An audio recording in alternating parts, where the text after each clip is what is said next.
Calvin. Calvin.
Magandang hapon po sa ating lahat.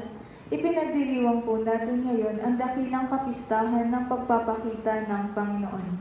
Isama po rin natin sa ating panalangin ang pasasalamat at espesyal na intensyon ni Vinod at Andrea Shantasani at para sa ikapapayapa ng kaluluwa ni Leonardo Chantenco, Adelaida Pangan, Raul Macalino, Wilfredo Jose Pelobello, Fermina Larding, Rosario Ernesto Hornada, Eugenia Pascual, Kimberly Bundang, Corazon Torres, Salvador Moraña Sr., Gerardo Roa III, Estrella Arboladora, Filipina Arturo, Brian Pamintuan, Erlinda Porferio Bacalso, Nestor Quiros, Gilbert Alba, Dominic Miracle, at Michael Laguardia. Ang ating pong misa ay pamumunuan ni Father Ernie Raimundo, Kura Paroko ng St. James Parish. Magsitayo po ang lahat at awitin natin ang pambungan na awit.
exile. Joyfully, nations rise from the triumph of the skies. Jericho's proclaim, Christ is born in Bethlehem. Angels sing, glory to the newborn King. Magdiwang tayo sa ngalan ng Ama at ng Anak at ng Espiritu Santo. Amen. Ang pagkapal ng ating Panginoong Kristo, ang pag-ibig ng Diyos Ama, ang kipagkaisa ng Espiritu Santo, naway sumayin ng lahat. At sumainyo rin. Maganda tayo sa ating banal na pagdiriwang, aminin natin ang ating kasalanan. Ikaw ang anak ng Diyos at anak ni Maria, Panginoon, kaawaan mo kami. Panginoon, kaawaan mo kami. Ikaw ang Jesus, ang Diyos na nagliligtas. Kristo, kaawaan mo kami. Kristo, kaawaan mo kami. Ikaw ang liwanag ng sanlibutan. Panginoon, kaawaan mo kami. Panginoon, kaawaan mo kami. Kaawaan tayo mga pangyarihang Diyos, matawarin tayo sa ating mga kasalanan at patnubayan tayo sa buhay na walang hanggan. Amen.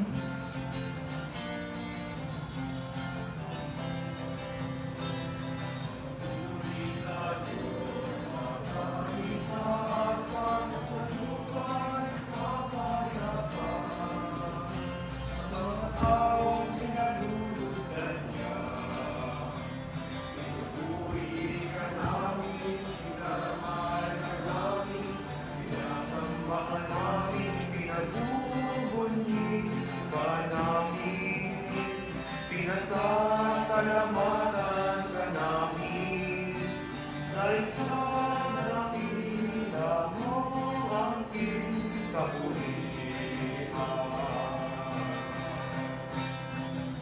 Panginoong Diyos, ating namnamin, Diyos ang makapangyarihan sa lahat. Ang Panginoong Jesucristo, bugtong na anak. Panginoong Diyos, Kordero ng Diyos, anak ng Ama, ikaw na nagais ng mga kasalanan ng sanlibutan. Maawa ka sa amin. Tanggapin mo ang aming kahilingan. Ikaw na naluluklok sa kanan ng Ama, maawa ka sa amin. Sapagkat ikaw lamang ang banal, ikaw lamang ang Panginoon.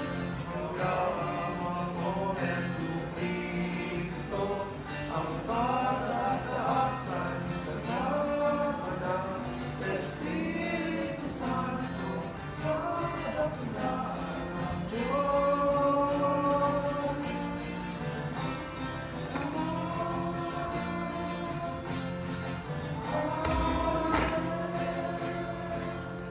Manalangin tayo. Ama naming makapangyarihan, pinahayag mo ang iyong anak sa mga bansang pinatnubayan ng tanang maliwanag. Kami mga sumasamba ng may pananampalataya ay loobin mong maitaguyod hanggang makaharap sa iyong kadakilaan sa kalangitan. Sa magitan ni Jesucristo, kasama ng Espiritu Santo, magpasawalang hanggan. Amen. Magsiupo po ang lahat at makinig sa pagpapahayag ng salita ng Diyos.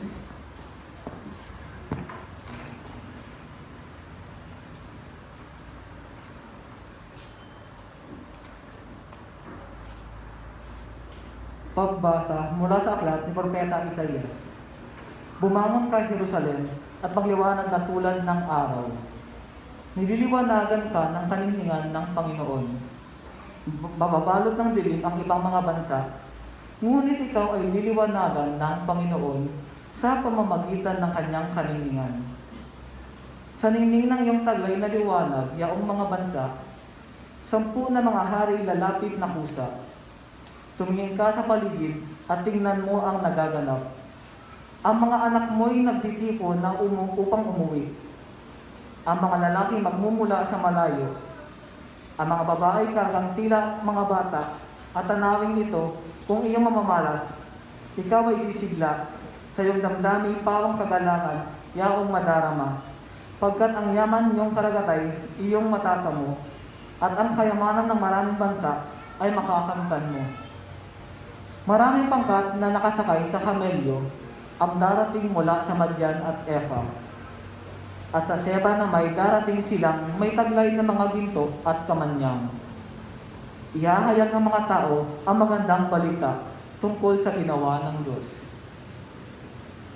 Ang salita ng Diyos. Salamat sa Diyos. Poon maglilingkod sa iyo, tanang bansa nitong mundo.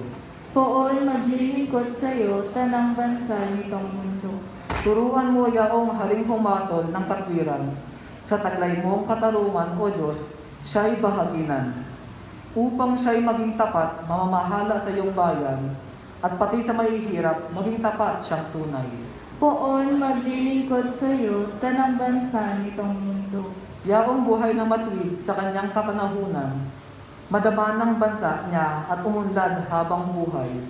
Yaong kanyang kaharian ay palawak ng palawak, mula sa ilog Euphrates sa daigdig ay kakalat. Poon maglilingkod sa iyo, tanang bansa nitong mundo. Mga haring nasa pulong at naroon sa Espanya, maghahandog ng kaloob, ihahain din sa kanya. Pati yaong mga hari at ng Arabia at Ethiopia. May mga kaloob ding taglay nilang alaala. Ang lahat ng mga hari gagalang sa harap niya. Mga bansay magpupurit, maglilingkod sa tuwina. Poon maglilingkod sa iyo, tanang bansa nitong mundo.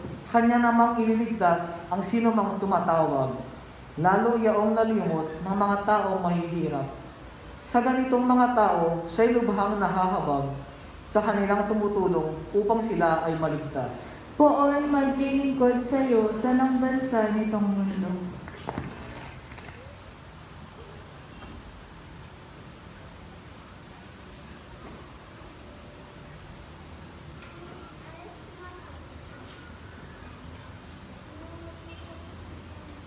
Pagbasa mula sa sulat ni Apostol San Pablo sa mga taga-Efeso. Mga kapatid, marahil naman nabalitaan na ninyong dahil sa kagandahang loob ng Diyos ay pinagkakatiwala niya sa akin ang tungkulin ito para sa inyong kapakinabangan. Pinahayag sa akin ng Diyos ang kanyang lihim na panukala. Ang hiwagang ito ay hindi pinaalam sa mga tao noong mga nakaraang panahon. Ngunit inahayag ngayon ng Diyos sa pamamagitan ng Espiritu, sa kanyang mga banal na apostol at mga propeta. At ito ang lihim sa pamamagitan ng mabuting balita ang mga Hentil, tulad din ng mga Hudyo, ay may bahagi sa mga pagpapalang mula sa Diyos. Mga bahagi rin sila ng isang katawan at kahati sa pangako ng Diyos dahil kay Kristo Jesus. Ang salita ng Diyos. Salamat sa Diyos. Magsitayo po tayong lahat.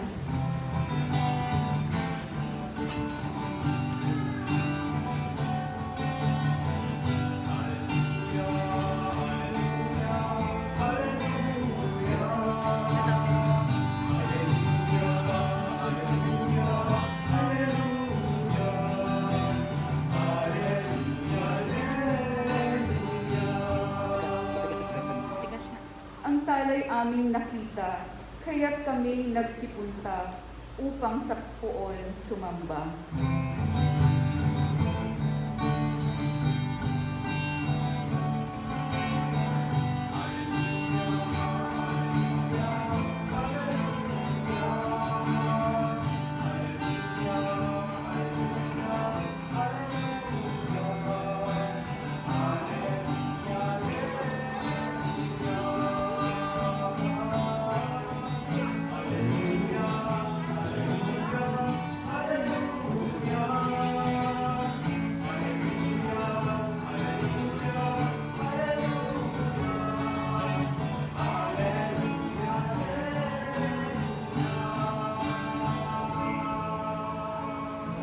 Sumainyo ang Panginoon. At sumainyo rin. Ang mabuting balita ng Panginoon ayon kay San Mateo. Papuri sa iyo, Panginoon.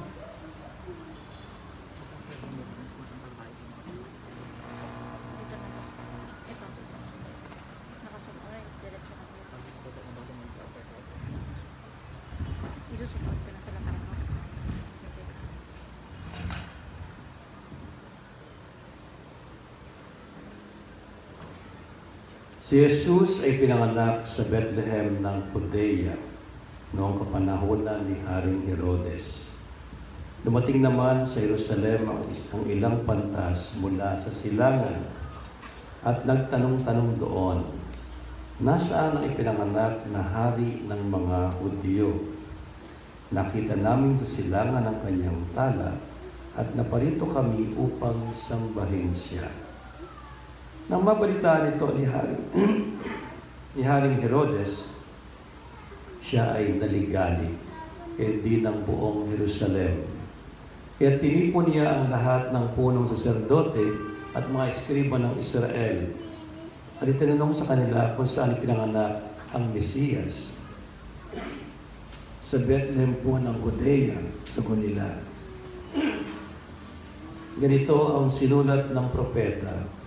At ikaw, Bethlehem, sa lupain ng Huda, ay hindi nga huli sa mga pangunahing bayan ng Huda, sapagkat sa iyo lilitaw ang isang pinuno na mamahala sa aking bayang Israel.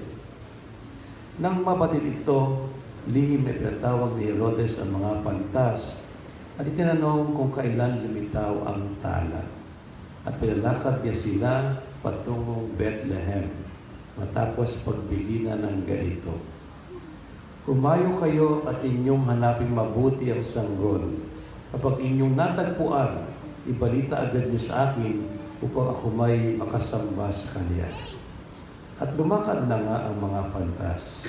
Muli silang pinangunahan ng talang nakita nila sa silangan hanggang sumapit ito sa tapat ng kinaroonan ng bata.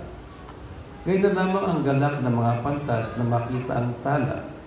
Pagpasok sa bahay, nakita nila ang bata sa piling ng kanyang ina si Maria.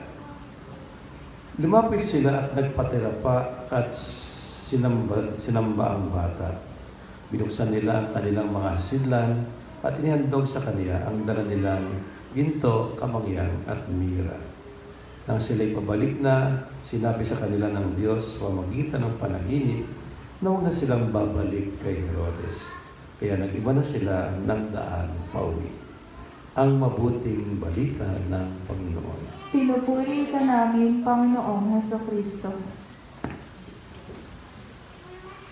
Ang atin mong mga narinig na salita ng Diyos na inihayag ngayon ay sadyang pinili para bigyang pansin sa atin ang kahulugan ng ating dakilang kapistahang pinagdiriwang ngayon, ang dakilang kapistahan ng pagkapakita ng Panginoon.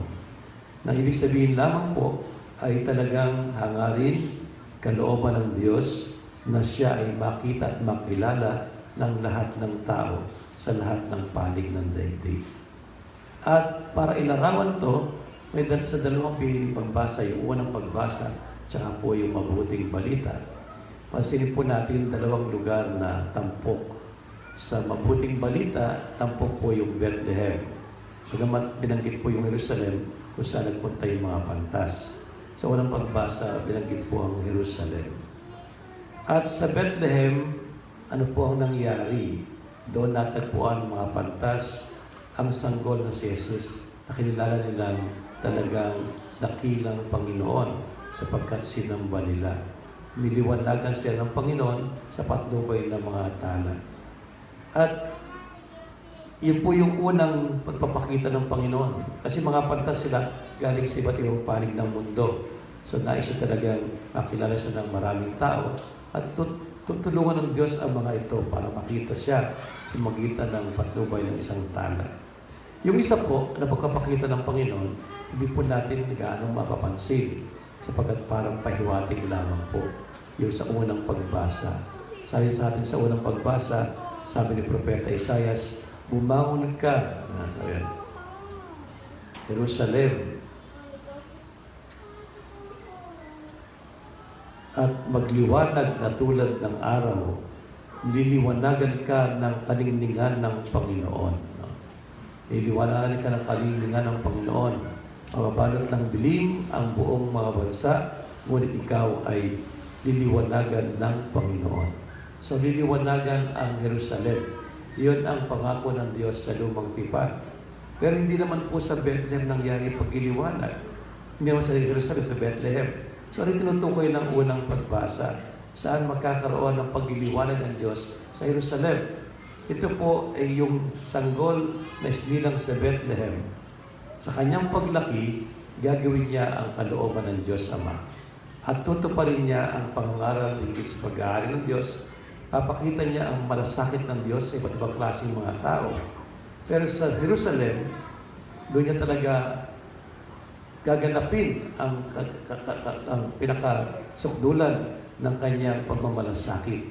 Bakit po sa Jerusalem, doon niya aakuin ng krus dahil yung mga taong ayaw siyang kilalanin bilang sugo ng Diyos, sila yung magpapasyang siya ipapatay sa krus. Pero, 3 araw pagkatapos siyang mamatay sa krus, muli siyang mabubuhay. At doon, magliliwanag ang liwanag ng Diyos. Ang tagumpay ng makapangyarihan si Kristo sa kanyang muling pagkabuhay. Sa pamagitan ng ginawa ni Jesus, ng kanyang pagkapakasakit, ng kanyang kamatay sa krus at muling pagkabuhay, niliwanagan niya ang Jerusalem. Kaya nagkaroon ng katuparan yung sinasabi sa lumang tipan, sa matandang tipan. Talagang niliwanagan ng Diyos ang Jerusalem. Pero maganda pong tingnan natin na kung ano yung mga symbols na narito sa ating mga pagbasa. Una po, ang Jerusalem ay isalitang Jerusalem. Ibig sabihin po ni Jeru, syudad o city. Salem ay kapayapaan. Yung parang shalom sa mga iba. Sa kapayapaan. Kaya lungsod ng kapayapaan. At ano po yung tinutukoy ng kapayapaan? Ito po yung pinakamagandang maibibigay ng Diyos sa mga tao. So itong Jerusalem, ang lugar kung saan ipapakita ng Diyos, ibibigay niya ang pinakamagandang maibibigay niya sa tao. Ano yun? Ang pagliligtas ng Panginoong Kristo sa kanyang pagkapakasakit, kamatay at muling pagkabuhay. At mangyayari yon na may bunga sa atin sapagkat lahat ng sumampalataya kay Jesus ay magiging anak ng Diyos. Maliliwanagan ng Diyos ang bawat tao. Kaya nga po sa binyag, ano po isa sa mga simbolo, pag nabinyagan na, binibigyan ng nagdiringas na kandila mula sa Paschal Candle. Niliwanagan ng Panginoon. So yun po yung ibig sabihin ng Jerusalem. Nililiwanagan para magkaroon ng kapayapaan ng Diyos. Pero maganda rin po yung ibig sabihin ng salitang Bethlehem. Yung salitang Bethlehem ay ibig sabihin po na bahay ng tinapay, bahay ng pagkain, house of bread. No? Kaya nung si Jesus ay silang sa Bethlehem, isilang siya sa bahay ng pagkain, sa bahay ng buhay. No? Doon pa lang, pinahiwatig na kung ano yung kanyang sasakatuparan sa mundo ito. Sa kanyang pagkapakasakit, kamatay at muling pagkabuhay, ang sumampalataya sa kanya ay magkakaroon ng buhay at buhay ng Diyos. Pero pansin din natin, yung anyo ng buhay ay tinapay. No? Ang pinakalarawan ng buhay ay tinapay. At doon po natin papansinin na nung si Jesus, bago siya magpakasakit sa krus, nung huling hapunan, kumuha siya ng tinapay, nagpasalamat sa Diyos, pinaghati-hati yun, binigay sa kanyang mga alagad at sinabi, kanin ninyo ito ang aking katawan. Diba? Na magbibigay sa inyo ng buhay. So sa huling hapunan, binabalikan ni Jesus yung kanyang pinanggalingan, tinapay, pagkain. At yung ibig sabihin ng kanyang pagkapakasakit sa krus ay pagbibigay ng pagkain, pagbibigay ng buhay na galing sa Diyos. Yun po yung nasabi niya. At ito ang magiging paalaala na talaga magiging sali ng patuloy niyang presensya sa ating buhay. Siya na liwanag ng mundo ay patuloy na sumasa ating magliliwanag, maghahatid ng kapayapaan, maghahatid ng buhay sa pamagitan niya sa anyo ng tinapay. At yun po yung ating nagdiriwang, pag tayo nagdiriwang ng banal na misa, ng banal na Eucharistia. Ginagawa natin ang bili ni Jesus. Kaya tayong nabinyagan ay patuloy na nililiwanagan pag tayo nagdiriwang ng banal na misa at nakikinggan ng salita ng Diyos, isinasabuhay ito at tayo po ay nakikisalo sa kanyang hapag sa banal na komunyon. Kaya, kumbaga, ang nais kong sabihin sa ating lahat, kung si Jesus ang nagliwanag sa mundo noon, sa kanyang pagsilang sa Bethlehem, at ito'y ginanap niyang lubos sa kanyang kamatayang muling pagkabuhay sa Jerusalem, yung mga taong sumampalataya sa kanya, tuwing nagdiriwang ng banal na misa, tuwing sinasabuhay ang salita ng Diyos, at tuwing iniaalay ang buhay na ito at nagiging tinapay na ginagawang katawan ni Kristo at tinatanggap ang lahat ng nagsisipa, ang Diyos ay nahihirita. Diba?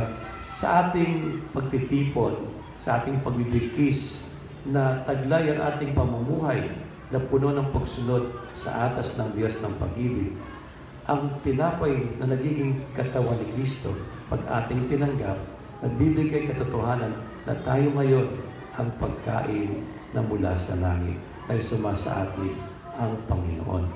Kaya, ibig sabihin, pag tayo ay nakita ng ating kapwa-tao na hindi pa nakakakilala sa Diyos at nakita ang ating pamumuhay na kaisa ni Jesus na handang magbigay ng sigla at buhay, ang gaya ng ginawa ni Jesus, nakikita rin nila ang Diyos. Kaya pinakikita natin ang Diyos sa pamagitan ng ating pamumuhay. Ano po yung pwedeng ibig sabihin ito sa patuloy ng buhay? Mga Pilipino po, maraming nasa overseas, di po ba? Iba po ay mga domestic helper o kaya po nag-aalaga ng mga anak ng kanilang amo. Meron pong isang nanay na nagpunta sa ibang bansa at pinag-alaga ng anak ng kanyang amo. Pero siya po ay isang taong malapit sa Diyos na nasalit. Nung inaalagaan niya yung kanyang mga pinagkatiwalang bata sa kanya, talagang binuhos siya talaga yung paglilingap sa kanya para kanyang mga anak ang turing. Kaya yung mga anak na ito, tuwang-tuwa sa kanya, masayang-masaya. No? At dahil ganun ang kanyang dating sa kanila, napapansin din ng mga bata na itong nanay na ito ay nagdarasal pa ng rosaryo. Kaya nakalapit ng mga bata yung nanay, nakikipagkwentuhan sa kanya, ituturan ng nanay ng kabutihan, at sa bandang huli, nung tanong siya anong ginagawa niya, nagdarasal ng rosaryo, nagdarasal siya. Sabi ng mga bata, turuan niyo rin kami magdasal kasi gusto namin makatulad ninyo. Diba?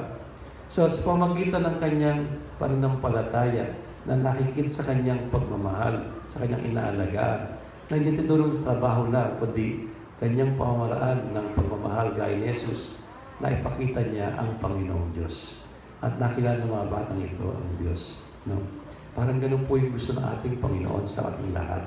Na tayo patuloy na tumatanggap kay Kristo na sanhin ng kapayapaan, di ba? Nabanggit ko po yun, di ba, sa misa, pag hinahati ang tinapay, no? Kordero ng Diyos na nag-ayos makasalanan sa libutan. Sa bandang huli, ipagkaloob sa amin ang kapayapaan. Tama po ba? Yung kordero ng Diyos. Bago tayo magkomunyon, ang preparation, hinahati tinapay. Tapos kinaawit ang kordero. Pinag-background. Ang sa bandang huli ng kordero, pagkaloob sa kapayapaan. Kapag tinanggap mo yung komunyon, nasa iyong kapayapaan. Di ba? Nasa iyong kapayapaan ng Diyos. The best that God can give. Pag tinanggap mo yun, dadalhin mo rin yun sa iba para makita ng Diyos sa iba sa ating pamumuhay. Yun po ibig sabihin ng ating kapistahan ngayon. Pagpapakita ng Diyos at tayo po ay kasama niya para ito ay makita ng ating kapwa-tao. Tumayo po tayo lahat. Ipahayag po natin ang ating pananampalataya. Sumasampalataya ako sa Diyos sa mga makapangyarihan sa lahat na may gawa ng langit at lupa. Sumasampalataya ako kay Jesucristo, iisang anak ng Diyos, Panginoon nating lahat. Nagkatawang tao siya, lala ng Espiritu Santo, ipinanganak ni Santa Mariang Birhen, pinagpakasakit ni Poncio Pilato, ipinako sa krus na matay inilibing, nanaog sa kinaroonan ng mga yumao, nang may ikatlong araw na buhay na mag-uli, umakyat sa langit, naluklok sa kanan ng Diyos ang mga makapangyarihan sa lahat. Doon magmumulang paririto at hukom sa nangubuhay at nangmatay na tao. Sumasampalataya ako sa Diyos Espiritu Santo, sa banal na kapalitan, sa samahal ng mga banal, sa kapatawaran ng mga kasalanan, sa pagkabuhay na muli ng namatay na tao, at sa buhay na walang hanggan. Amen. Sa Diyos na ating mapagmahal na Ama, itaas natin ang ating mga kahilingan upang sa Kanyang pagtanglaw sa atin ng liwanag ng Kanyang pagmamahal, tayo mabuhay na liwanag din sa ating kapwa. Ating dasalin, Panginoon, tanglawan mo kami ng iyong liwanag. Panginoon, tanglawan mo kami ng iyong liwanag. Para sa simbahang Katolika, matuto nawa kami sa pakikinig sa bawat isa upang maakay namin ang mga nawawalan ng pag-asa at mga nasa kadiliman patungo sa liwanag na dulot ng isinilang na manunubos. Manalangin tayo. Kami ng iyong liwanag. Para sa mga namumuno sa simbahan, maging buhay na instrumento nawa sila ng sinodalidad sa ating simbahan. Gabayan nawa nila ang mga mananampalataya sa pagkakaisa sa kabila ng pagkakaiba ng lahi at kultura. Manalangin tayo. Panginoon, tanglawan mo kami ng iyong liwanag. Para sa mga hindi pa sumasampalataya kay Kristo, naway maaninagan nila ang Diyos sa kanilang mga mabuting gawa at sa huling matagpuan nila ang liwanag ng kaligtasang dala ni Kristo. Manalangin tayo. Panginoon, tanglawan mo kami ng iyong liwanag. Para sa mga pumanaw na, matamasa nawa nila ang kapayapaang walang hanggan na ipinangako sa kanila ng Diyos. Manalangin tayo. Panginoon, tanglawan mo kami ng iyong liwanag. Sa ilang sandali ng katahimikan, itaas natin sa Diyos ang ating personal na kahilingan, gayon din ang mga taong lubos na nangangailangan ng ating panalangin. Manalangin tayo. Panginoon, tanglawan mo kami ng iyong liwanag. Aming Ama sa langit, liwanagan nawa ng iyong Ama, ng iyong anak, ang aming buhay, upang sa gayon maaglayan kami sa aming paglalakbay patungo sa iyong kalawalatian, kasama ng Espiritu Santo magpasawalang hanggan. Amen.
Manalangin kayo mga kapatid upang itong ating paghahain ay kalugdan ng Diyos amang makapangyarihan. Tanggapin nawa ng Panginoon itong paghahain sa iyong mga kamay, sa kapurihan niya at karangalan sa ating kapakinabangan at sa buong sambayanan niyang banal.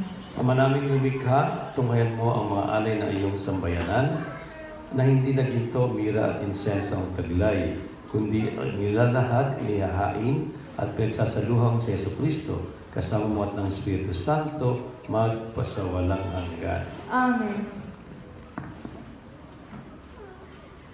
Sumainyo ang Panginoon. At sa mayor, Itaas sa Diyos ang iyong puso at diwa. idinaas na namin sa Panginoon. Pasalamatan natin ang Panginoong ating Diyos. Marapat na siya'y pasalamatan.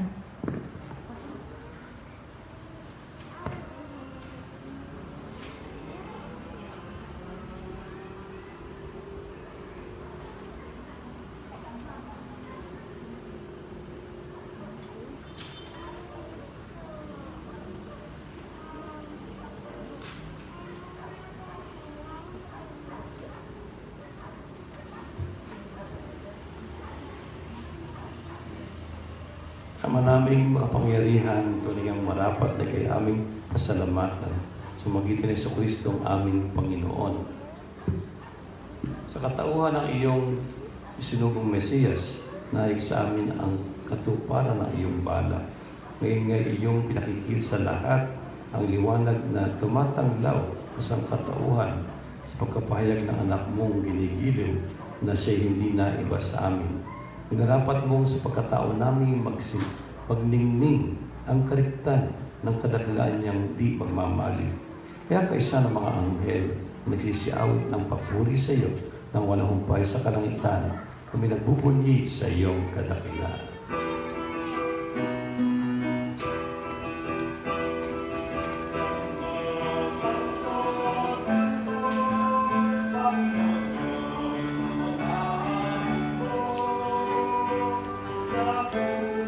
Hindi na sa Zoom.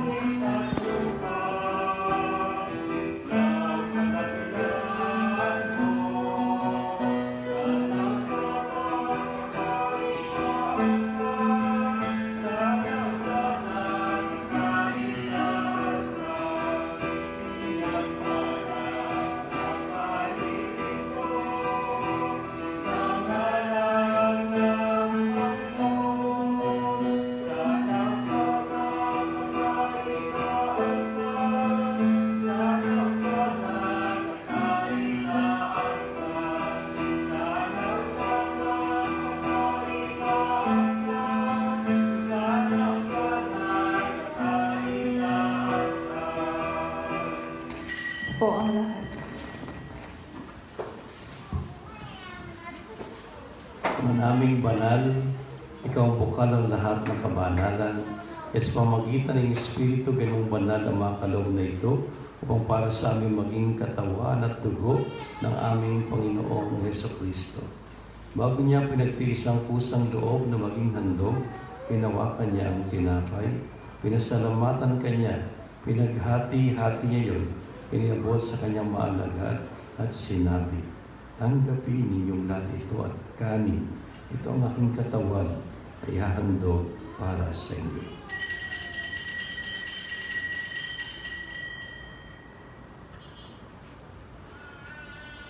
Gayun din naman, nang matapos ng hapunan, hinawakan niya ang kalis, uli kanyang pinasalamatan.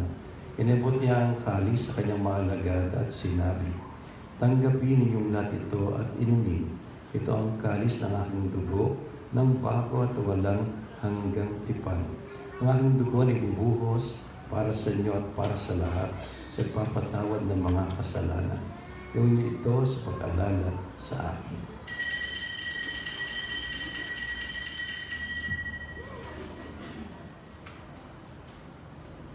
Ipagbuli natin ang misteryo ng pananampalataya.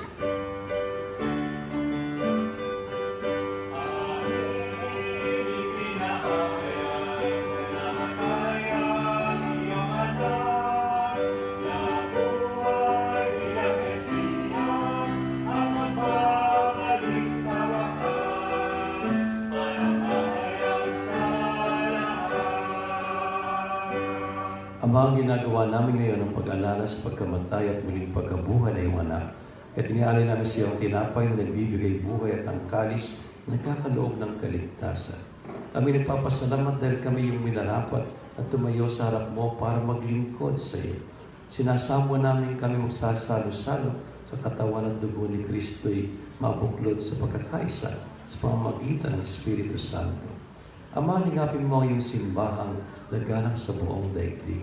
Puspusin mo kami sa pag-ibig kay San Francisco, naming Papa, at ni Bartolome, naming Obispo, at ng buong kaparian. Alahanin mo mga kapatid naming nahimlay na may pag-asang silang muling mabubuhay kaya hindi ng lahat ng mga pumanaw. Kaawaan mo sila't patuloyin sa iyong kaliwanagan. Kaawaan mo at pagindapatin kaming lahat na makasalo sa iyong buhay na walang wakas. Kaysa ng mahal na Birheng Maria, na ina ng Diyos, kaysa ni San Jose, kaysa ng mga apostol at ng lahat ng mga banal na namuhay dito sa daigdig ng kalugod-lugod sa iyo. May pagdiwang nawa namin ang pagpupuri sa kararangan mo sa magitan ng iyong anak na aming Panginoong Jesucristo. Sa pamamagitan ni Kristo, kasama niya sa Kanya, ang lahat ng parangal at papuri ay sa iyo, kaysa amang makapangyarihan, kasama ng Espiritu Santo, magpasawalang hanggan.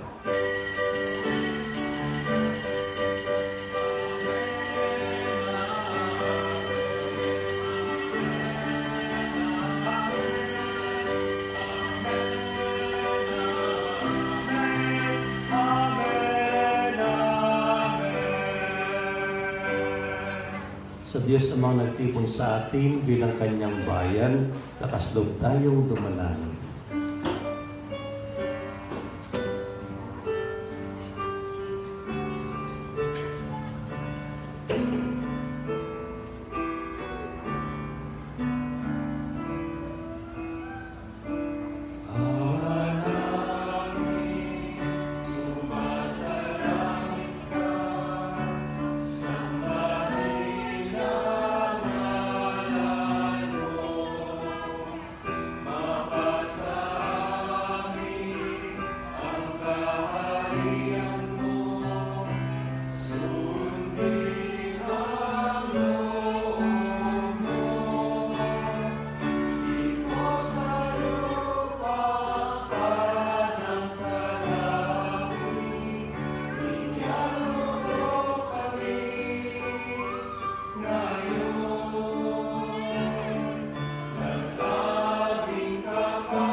Inihiling namin o aming amang Diyos na kami yadiya sa lahat ng masama, pagkalooban ng kapayapaan araw-araw, iligtas sa kasalanan at ilayo sa lahat ng kapahamakan.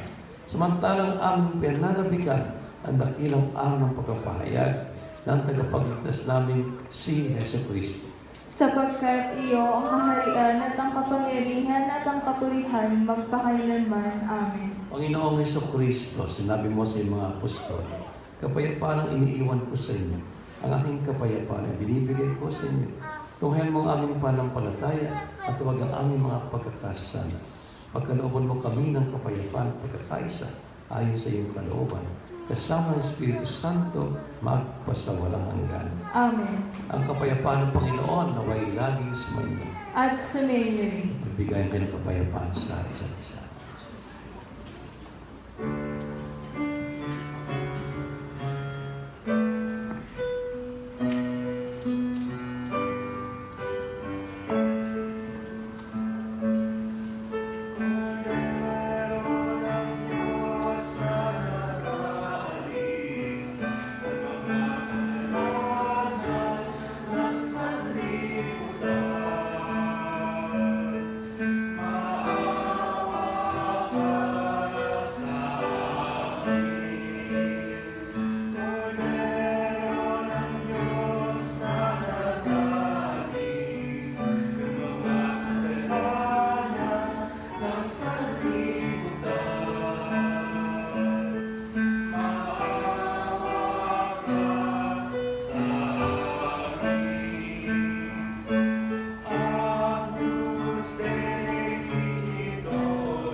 Ito ang kordero ng Diyos. Ito ang nag-aalis ng mga kasalanan sa libutan. Kapalo na niya sa kaniya ay tumanggap. Panginoon, hindi ako karapat-dapat na magpatuloy sa iyo. Ngunit sa isang salita mo lamang ay gagaling na ako.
Pagsilang mo, mga pastor, sa sagsaban ay nakapugay. Tatlong hari, walang silangan ay nakaalay. Dalay ginto, kamay niyo magnira. Para sa'yo, Jesus, hari ng sanlibutan.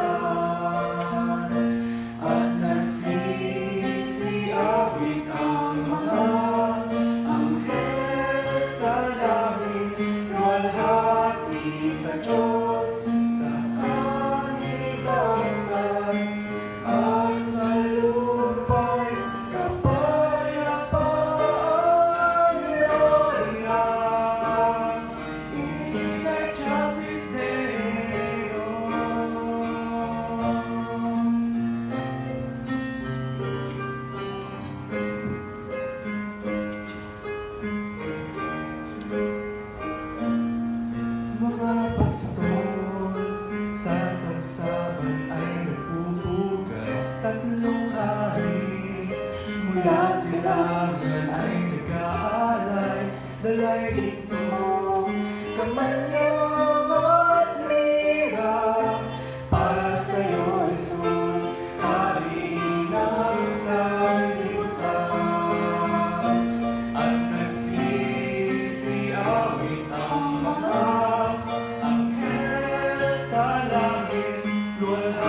Manaming mapagmahal,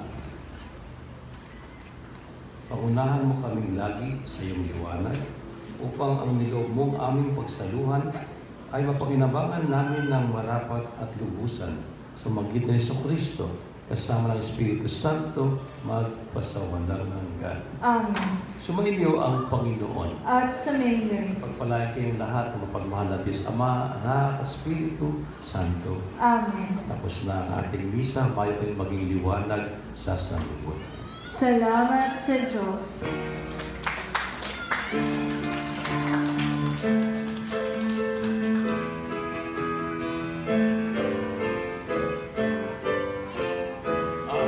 Ang pasuway sumamin, tayo ay namagsiyarin.